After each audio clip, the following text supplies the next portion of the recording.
So I've watched different videos about Australia and all the great things about the country, and I seen this video. I thought it would be an interesting watch. It's a comparison between life in the UK, life in Australia, the pros and the cons. Obviously, being from the UK, I know the cons of living in the UK because I now live in Malaysia. That's probably one of the reasons I moved. But it's interesting to see a comparison between these two countries. And you can tell me what you think about it. Tell me, in your opinion, what you think the pros of one country over the other are, if there's any cons over one and the other. But let's watch this one anyway. The UK and Australia. Of course, there are some obvious differences between the two. You've got the weather and the sheer size difference of the countries. But we want to go through some differences that you might experience in your day-to-day life if you're moving from the UK to Australia. Probably one of the main reasons why people migrate to Australia is because of the job opportunities. Yeah, with lower tax and generally high-paying jobs, whether you're a backpacker or not, you're usually going to end up with more money in your pocket working in Australia. We're not going to go into the specifics of tax as it can get pretty complicated and we're by no means a professional. Definitely not. But back in the UK, we were seeing it was around a third of our wages was going towards tax, whereas here in Australia, it's more around 20%. And as a backpacker, it's quite likely you're going to end up in the hospitality industry at some point. For a job in hospitality, you can expect about $25 an hour, sometimes even closer to $30 an hour. This is the equivalent of earning about £13 to £16 back in the UK for a job you might already be doing. So that's already a few pounds more an hour. Before we've even talked about tax. Plus, you're usually paid even more to work on a Saturday and Sunday, and on a public holiday, you might even get double pay. Whereas back in the UK, you kind of just get like a base rate for any day of the week you work. It doesn't make a difference. Even if you're looking to get skilled or experienced work, if you've got a degree or something like that, we've got a lot of friends who have moved over to Australia and they've told us they're getting almost double than what they were getting back in the UK. Yeah, and also we've been working in bars and I've been earning more than what I was earning doing my graduate job after uni. Crazy. Just a little side note before we move on. The cost of living in Australia can be higher than the UK, especially if you're living in Sydney or Melbourne, but we've always found that we've ended up with more money in our pockets since moving over here. Yeah, we've definitely been able to save more. The next thing we want... Yeah, what do you think about that? Again, I live in Malaysia at the moment and we're still considering moving somewhere, whether it's back to the UK. Somewhere like Australia is definitely somewhere we're thinking seriously about moving. And one thing that puts me off of the UK is the salary. It's really stagnated for... I moved out of the UK about 13 years ago. Jobs that were paid a certain amount then are pretty much still paid the same amount at the moment. Have you seen similar stagnation in Australia? And I feel like there's just a lack of innovation in the UK, just kind of related to that as well. And yeah, what do you think about that? Have you lived in the UK? Have you been there? Do you think the cost of living is higher in Australia, or do you think you can save more money in Australia compared to the UK? How do you save? Even without that comparison, are you able to save a lot of money in Australia? I want to talk about is Australia feels like a very outdoorsy kind of country compared to the UK. Let us explain. So obviously, you know, Australia is a massive country, but 85% of Australians live within 50 kilometres of the coast, and we feel it has a big impact on people living a more outdoorsy, beachy lifestyle. Yeah, I remember the first time we wanted to get up for sunrise at Bondi Beach. We thought we were doing this big, like, crazy experience. Then we got there, honestly, there's about 100 people, hundreds of people, all on the beach. They were out for walks, doing yoga, having coffee with friends, surfing, and everyone's just out and about. Yeah, we thought we were going to be the only ones there, but no. That's just how people live their lives here. It's just... Nice.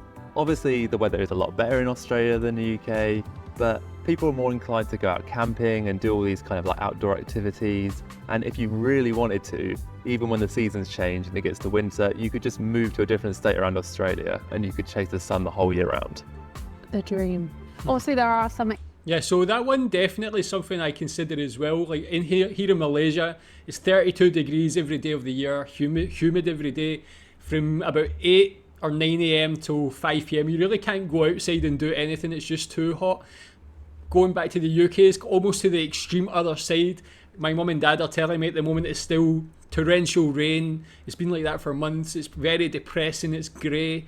Australia really seems like it's so much better with regards to weather. Do you ever find the weather like to be too hot or uncomfortable in Australia, or is it just always great in your opinion? Exceptions in the UK, like people that live maybe in the Lake District or Cornwall, they're definitely more outdoorsy than like a town that we're from. Also, we noticed that in Australia, they've always got these like free outdoor electric barbecues in parks and beaches, and that just obviously promotes like people to come outside and meet with friends and family and just have a good time.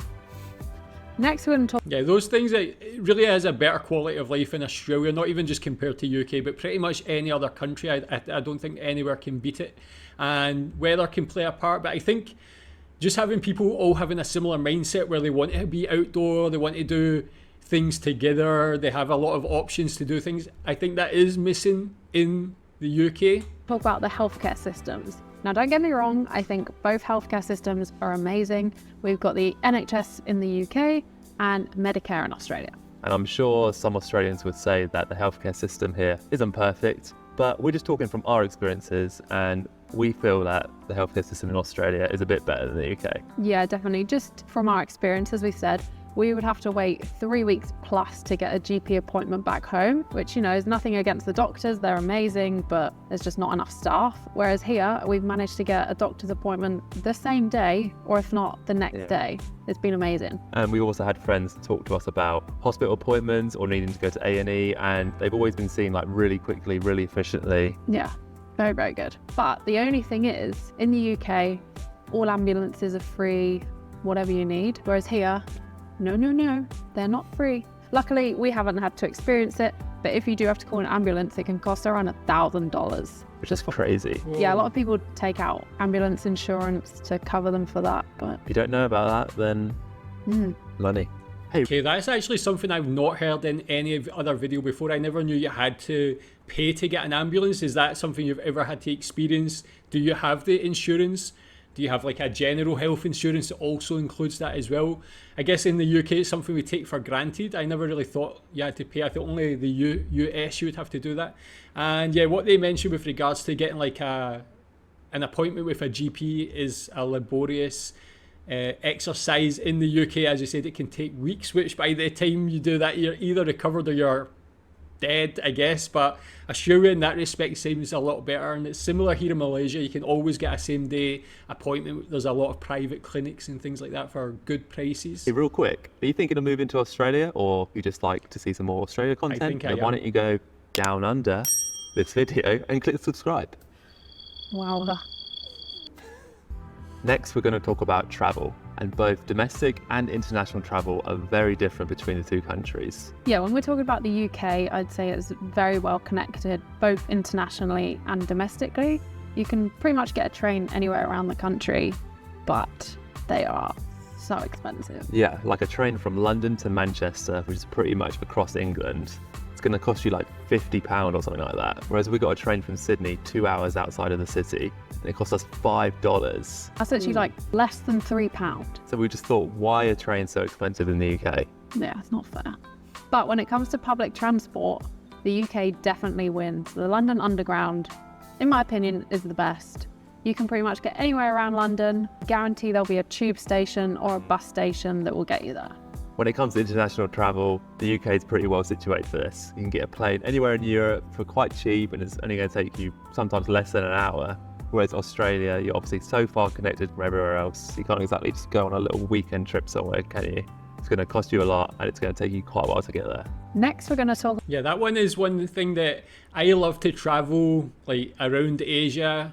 Australia is obviously closer, but I like to just travel internationally. So the UK is very well connected to all of Europe with regards to that. You get cheap flights and things. So that, I think that's one thing I would miss. People do say in Australia you don't really need to leave the country because there's like so many different places within Australia that you can travel, and they're all very beautiful, a lot of things to do.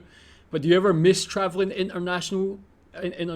Is it a thing that you just don't really do, or is it just you can do it but it's quite expensive? How often do you travel internationally? Talk about the price of fruit and vegetables. Yeah, the first time we went to do our grocery shop in Australia, we could not believe the prices. Some of the things like mushrooms, broccolis, peppers, or capsicums as they call them here, everything seemed like at least 50% more expensive than the UK. Yeah, it was crazy. We couldn't believe it and we didn't know why.